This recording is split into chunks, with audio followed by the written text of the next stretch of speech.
Assalamualaikum. Hari ini kita sambung lagi bab jadual berkala. Sebelumnya cikgu dah terangkan jadual berkala unsur yang awak dah belajar, iaitu kumpulan 17 dan kumpulan 18. Hari ini kita tengok dalam kumpulan 1. Jadi di sini kedudukan unsur kumpulan 1 iaitu unsurnya lithium, natrium, kalium, rubidium, cesium dan juga francium. Okey, hidrogen walaupun duduknya di sini tapi dia bukan unsur kumpulan 1 kerana hidrogen merupakan gas, dan unsur kumpulan 1 ini kita kenalinya sebagai logam alkali. Okey, dia adalah logam alkali. Unsur kumpulan 1 adalah logam alkali. Dalam permulaan bab ini wajib hafal kedudukan unsur kumpulan 1 dengan betul. Okay, lithium, natrium, kalium, rubidium, cesium, francium. Okey. Di mana untuk menghafalnya selalu cikgu akan bagi mnemonik lah. Okey. Li nak kahwin Ruby. Cis fras. Okey, Li nak kahwin Ruby. Li nak kahwin Ruby, cis fras. Okay, awak punya silibus selalunya hanya sampai rubidium ini sahaja. Tapi untuk menghafal, seeloknya hafal semua unsur. Li nak kahwin cis fras. Okay.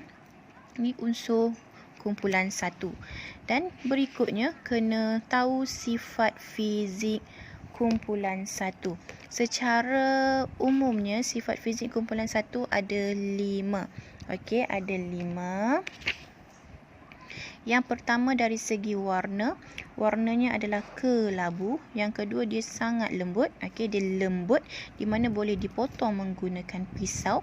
Yang ketiga, takat lebur dan takat didihnya rendah. Okey, takat lebur dan takat didihnya rendah. Yang ketiga, keempat, konduktor elektrik yang baik. Dan yang terakhir sekali, ketumpatan yang rendah. Ini sifat fizik untuk unsur kumpulan 1 yang umum, okey, secara umum. Kemudian kamu kena tahu apa yang terjadi apabila menuruni kumpulan untuk 3 sifat fizik. Okey, dia akan fokus kepada 3-4 fizik. 3 sifat fizik iaitu dia akan ambil dari segi takat didih, saiz dan juga ketumpatan. Apa maksud menuruni kumpulan? Okey, ni kumpulan ni apabila bergerak ke bawah. Okey, bergerak ke bawah apa terjadi? Okay, kita tengok dulu yang pertama dari segi saiz atom. Dalam jadual berkala ni memang banyak penerangan yang wajib dihafal dan soalannya pun kertas 2, soalan esei. Okey, saiz atom. Apabila menuruni kumpulan, nombor proton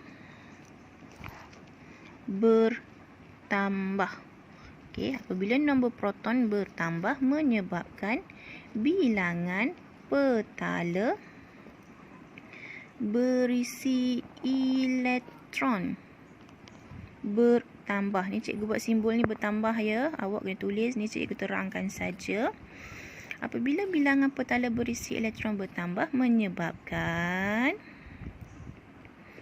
saiz atom bertambah. Jadi apabila menuruni kumpulan ni 3 poin yang wajib ada. Okey, cikgu terangkan dalam bentuk gambar rajah supaya awak lebih jelas. Kalau dalam jadual berkala lithium 3 7. Okey, 3 7. Natrium 11 23. Okey, 3 7. Okey, 3 ni nombor proton dan nombor nukleon. 7 ni nombor nukleon. Bila kita nak buat susunan elektron, kita akan tengok nombor proton. So susunan elektron untuk lithium 2.1. Supalah untuk natrium.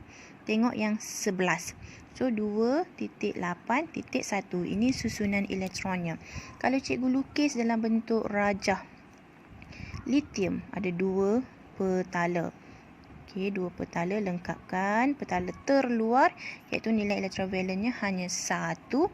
Untuk natrium ada 3 petala. Okey, lengkapkan elektron. petala terluarnya hanya 1. Okey, dapat tengok di situ bezanya yang kita nampak bila ada 2 petala dengan 3 petala.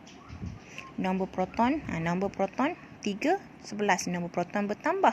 Bilangan petala berisi elektron juga bertambah. Ini yang menyebabkan saiznya semakin besar. Itu kita terangkan dalam bentuk ayat. Okey, kemudian yang kedua, dari segi takat lebur dan takat didih. Okey, apabila takat lebur dan takat didih secara umumnya memang rendah. Tetapi apa terjadi apabila menuruni kumpulan? Okey, apabila menuruni kumpulan, takat lebur dan takat didih semakin rendah. Okey, semakin rendah ataupun semakin berkurang. Kenapa apabila menuruni kumpulan takat lebur dan takat didihnya semakin berkurang? Okey, penerangannya kerana saiz semakin bertambah. Okey, apabila saiz semakin bertambah menyebabkan jarak di antara nukleus dengan elektrons valence semakin jauh. Okey, jaraknya semakin jauh. Apabila jaraknya semakin jauh menyebabkan daya tarikan antara nukleus dengan elektron valence semakin lemah. Okey,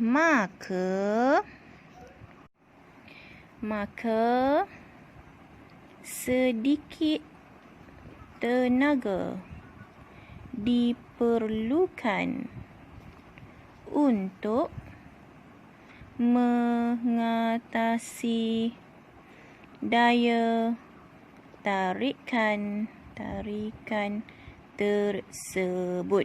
Okey. Ini yang menyebabkan takat lebur dan takat didihnya rendah. Okey, cikgu terangkan lagi sekali berkaitan dengan gambar rajah supaya lebih jelas gambar rajah yang tadi. Okey, nukleus. Dalam atom mesti ada nukleus. Okey, merah ini adalah nukleus. Di petala terluar ini adalah elektron valence. So, jarak di sini cikgu labelkan sebagai A. Untuk natrium pula, nukleus, ini elektron valence. Jarak ini cikgu labelkan sebagai B. Antara A dengan B, jarak yang mana lebih jauh? Okey, B. B jaraknya lebih jauh. Jadi semakin menuruni kumpulan, saiz semakin meningkat. Yang ni kita dah tengok yang first tadi. Okey, menuruni kumpulan saiz bertambah. Jarak di antara nukleus dengan elektron valence semakin jauh.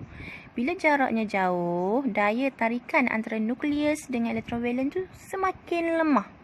Dah jauh. Okey, lemah.